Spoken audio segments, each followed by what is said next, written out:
Hello YouTube, welcome back to another video. At the time of filming, I'm not entirely sure what I'm going to call this video. I'm currently thinking something like MagLite versus the world. It's not really a conventional review video.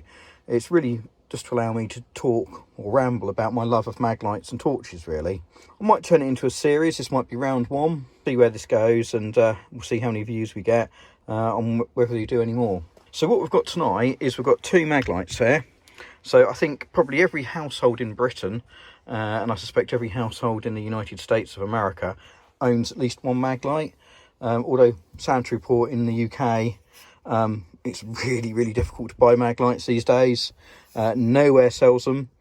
The US Maglite store only ships to the US. The European Maglite store only ships to Germany. There's no UK Maglite store, but there are a few retailers, distributors, but they do seem to be horrendously expensive. I think Maglites will be a thing of the past in the UK in another 5 to 10 years time, because people have got too old and the younger generations just won't know what they are. But I was born in 1980, so I grew up with Maglites. They were the mainstay torch that you'd go and buy. So I've got a couple here right now. This one here, a mag charger. You can denote that by the silver rings here. So I treated myself to this when I first got a job after university. I was working at a retail store called Jessop's, who were actually a retailer and distributor for Maglite. So I ordered this up. I think it was probably 2002, 2003. So it's not doing too bad. You know, it's sort of 20 years old. You know, so I'm very fond of that. This one here was my first full-size Maglite. This is a D3. So my parents, my mum and dad, bought this for Christmas. My brother got one as well. I couldn't tell you the exact year. I would imagine it was somewhere around 1990 to 1992. So, you know, it's got probably a good 10 years plus on the mag charger. But as you can see, the D3 and the mag charger are quite similar lights in many respects, very similar sized. Now the D3 is the same as the D2, D4, D5 and D6 in terms of, you know, how it's assembled with the switch, the removable head, plastic lens and plastic reflector. Now you can quite easily retrofit an LED into these, and I do have several drop-ins. But at the moment we're actually sporting Maglite's latest xenon bulb. So I actually bought the latest xenon bulb, which comes with a little adapter piece. So you can convert from the Krypton style bulb to, I think it's a G3 fitting, a bipin. Now, despite the fact this is actually a D3, I've actually got the 60 bulb in there, and I'm actually running this on 7 NE loops, AA NE loops. So you can get sort of holders, so you could run it on 6 quite easily in series. But what I'm doing is I'm running a couple of blanks. I think they're triple holders in series. So I'm running 2 of them with 3 in and 1 with 2 in, and then just 1 single blank. So it's giving me 7 AA NE loops in total. So at 1.2 volts for an NE loop, nickel metal hydride, it's giving me pretty good voltage. So I'm sort of slightly higher than what you'd get with a 6D sort of D-cell Maglite. So I'm overdriving the LED ever so slightly. The mag charger, I think these often went under the radar a bit because you couldn't get perhaps the aftermarket parts for them the same, but you actually get a glass lens standard, and it's also got an aluminium reflector. And while you can take the head off, it doesn't unscrew the same. Right, okay, so I've got the camera on a tripod. So yeah, the D3, this is very much classic Maglite, and indeed how their C series worked, which is basically the same size head, although a smaller tube. You just unscrew the head, and eventually, once you get it past the O-ring,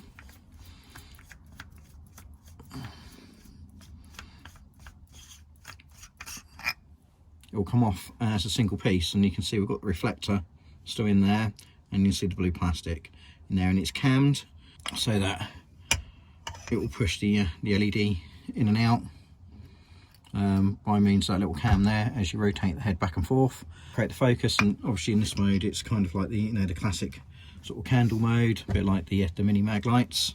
So we'll just reassemble that. So that's indeed how you'd actually change the bulb as well. So you can see we've got the bi-pin adapter in here. So we can get it to focus a little bit better. So it's a white insert that goes in where the bulb would originally gone. You screw the collar down, and then you've just got a little bi-pin socket to be able to take the bulb in and out. So I believe it's a G3 socket, which means I think the pins are 3mm apart. I don't know if you can get any aftermarket bulbs that will fit this, but MagLite do their range of xenon bulbs. So you've got the 2, the 3, the 4, the 5 and the 6D. I'm not sure if a couple of the bulbs cross over onto different power sources or not, but we'll put that one back together. Now the difference with the mag charger is the head will rotate, but it will not unscrew. If you want to take this head off here, what you actually need to do is you need to unscrew where the lens is instead. And then you can see the reflector looks quite different. So it's plastic backed. We've got a cam on there, but it is actually an aluminium reflector down in there. Not really thick aluminium, but it is aluminium nonetheless. And then we get, make sure the camera's focused, we get the bi-pin holder here. So it is much more sort of heavy duty, designed for more heat. Now this I believe is a G4 socket. So up until only a few days ago, I was actually running the standard mag charger bulb. So I don't know if anybody's familiar with the standard mag charger bulb, but it has a really tiny filament, which means it throws like crazy. I think I was getting something like 48,000 CD on my meter with it. I must admit I am slightly overdriving it. So typically this would have come with a NiCad on the early ones like this, or later mag chargers would have had a nickel metal hydride. It used half D cell pack, so it was lots of little D cells, half D cell size, in heat shrink at 6 volts. I think that was something like 2000 or 2500 milliamp. And of course it came with a cradle which went on to the little silver collar here. You clip it in and it allowed you to charge it up, hence mag charger. Now I had been running this with the stock bulb, and I'd been running it on 6 inner loops. What does that work out? 7.2 volts, whereas this is running at 8.4. So we were a little bit overdriving the standard mag charger bulb, and it ran really nicely. I have to say the performance was good. I can't remember what I was getting, well over 300 lumen with it, and I say something like 48,000 CD, which is pretty good for an incandescent bulb. But I would say the runtime wasn't great, because remember it's only, you know, a 2000 milliamp AA. So I think runtime was at best sort of 45 minutes to an hour. And I really wanted to run something that gave me better runtime. So what I've done with this one is I've actually ditched the any loops for now, and I've actually gone for these things here.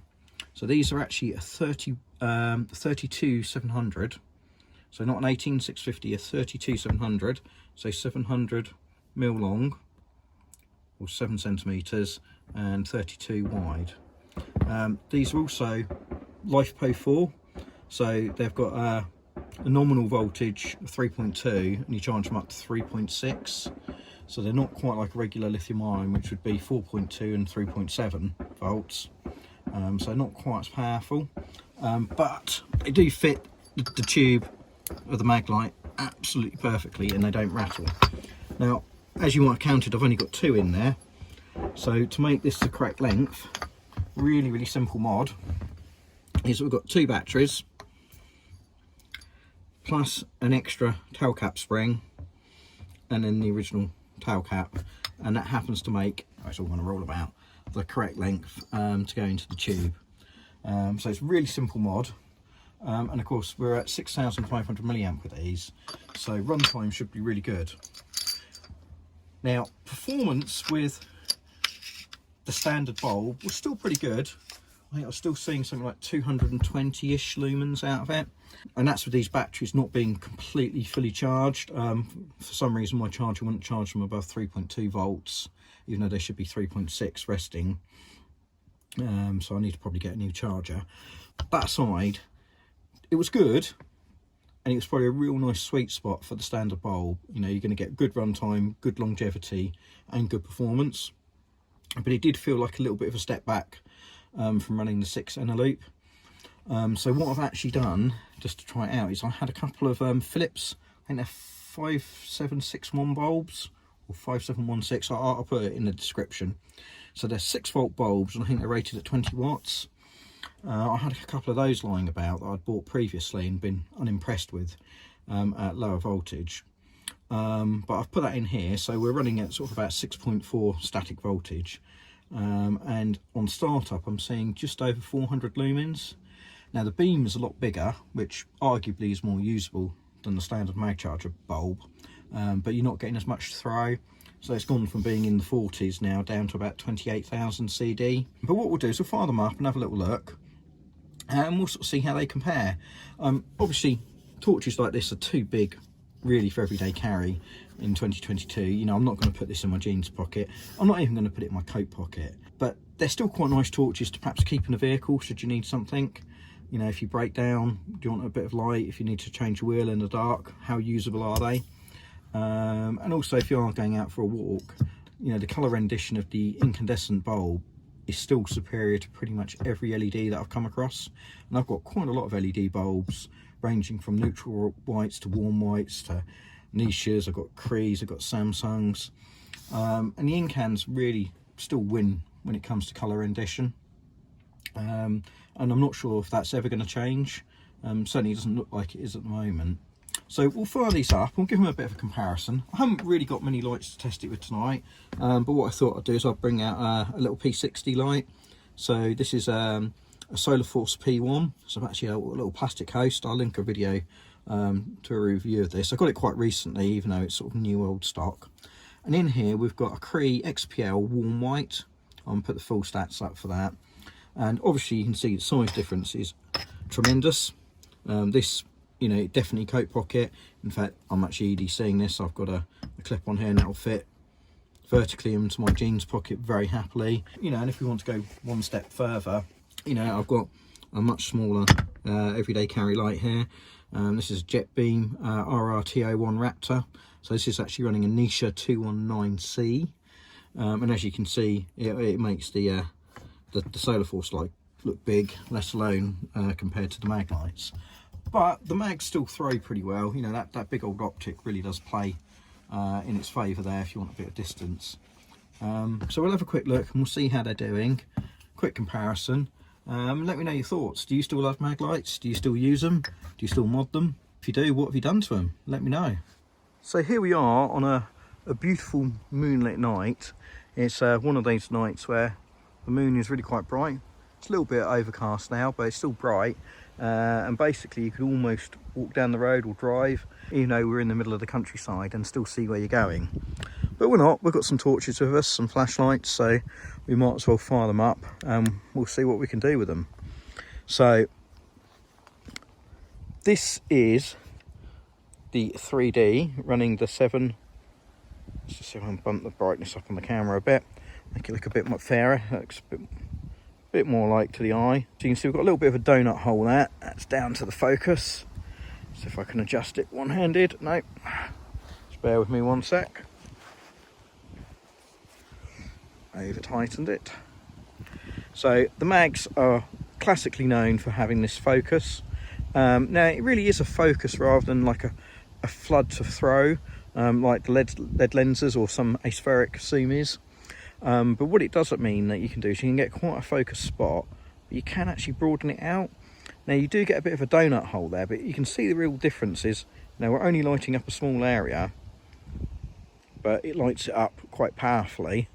Or we can widen that beam out and lighten up a much wider area, but obviously at reduced amount of throw. This is only an old incandescent really. You know, this is a 30-year-old light.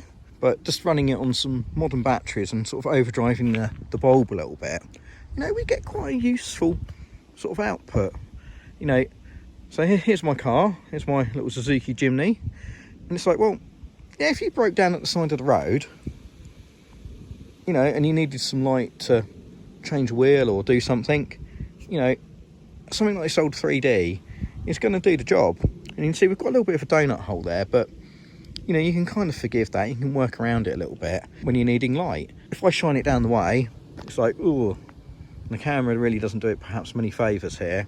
You know, I can see a little bit better than the camera can, but you know, it really is enough light that you can quite happily go out for a walk with it and make it quite a usable sort of torch. We're going to get reasonable run time on this. I haven't actually timed it, but if you focus it in, you can get quite good sort of distance. It's not really extreme distance. I can see it's lighting up a tree down there. You can just see a little bit of a blob on the screen, and you can see up close, so we're getting, you know, quite reasonable sort of light distribution. There's an old tree stump there. You know, and up close you can see how much more intense it is when you sort of focus that beam. The beam isn't perfect. There's a few artifacts. You can sort of see a few butterfly wings, I think, where the filament is, and it's a little bit ringy, which is kind of what you expect. And the size of the reflector also gives a really, really big spill beam. You can see, look, we're still lighting up. That's just a spill beam. And it's like, well, actually, that's quite impressive in its own right. You don't realise how much light there is until, oh, actually, look, oh. And that's how dark it is out. You know, and just having the spill beam there is quite handy. And then the spot. So, in 2022, you know, these Maglites might not wow people like they perhaps did in the 1980s with their output and performance, but they're pretty darn usable still. You know, and if you just defocus it a little bit, we've got ever such a tiny little dark spot, not so much a donut hole, and the little butterfly wings have got a bit bigger, but we're actually lighting up quite a big area. We've still got some reasonable distance from it, and a nice spill beam. This is a really, really usable light.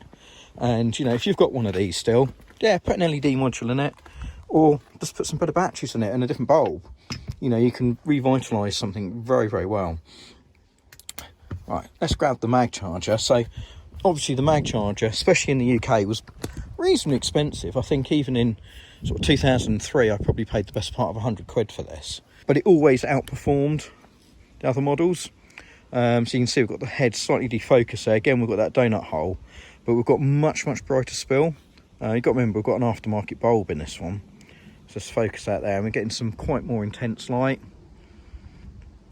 So really what this is doing with this bigger bulb, and the bulb is physically bigger, is we just get a lot more light. The beam is essentially bigger.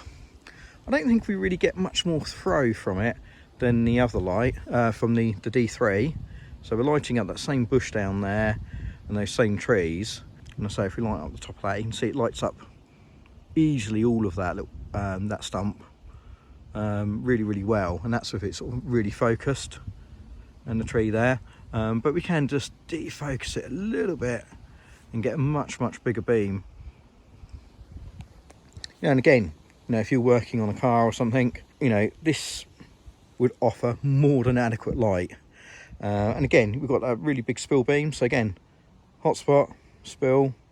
You can just see there's a little bit of a, I don't know, a few artifacts in the beam as you go from the spill, sort of a corona into the spill, and then lift it up, and it goes all the way into darkness. So, you know, these lights are pretty good. Pretty good. You know, if you like playing about a MagLite still, why not? Really, why not? And just to round this video off, let's just have a little go with this P60 as a comparison. So this isn't the most powerful LED torch in the world. It's running a Q-Lite driver from International Outdoor. It's running at 3 amps maximum. It is a warm white, although instantly you can see on the camera it looks kind of cool compared to the Maglites. Now this is its highest output, so we'll light that stump up again. Well, we can reach that tree down there perhaps. We're lighting up more of the road between here and there. Actually, I don't think we've got any better distance on this. In fact, I don't think the distance is quite as good. And we've got some different outputs for this, because obviously it's got a driver. We've got moonlight mode, a little bit higher, a bit higher again, which is what you'd perhaps use if you were changing the wheel, and then the top output as well. So yeah, the LED does make more lumens. It's probably going to give you better runtime for the equivalent battery source as well. Colour rendition, it's not bad on this one. A little bit brown perhaps.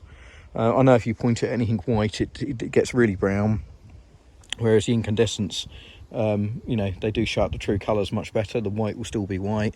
It picks out the greens and the browns quite nicely. you know, and this one fits in your pocket. But I don't know, it's just something about those old mags. Look at that, we can kind of see the colour differences a little bit there. You know, and even the output differences don't look massively different. And look at this, the mag charger. Look how big that beam is and how bright the spill is. Very useful, and a nice broad beam as well. And whereas you can see the D3's got a much narrower beam due to having that much smaller bulb in basically the same size reflector. It's quite interesting. Slight difference in colour temperature as well. So it's a little bit whiter from the D3. Hope you've enjoyed this video. Hope it's been nostalgic or educational. If you like it, we'll do some more stuff with the Maglites. And I've also got some incandescent P60s as well that we can play about with.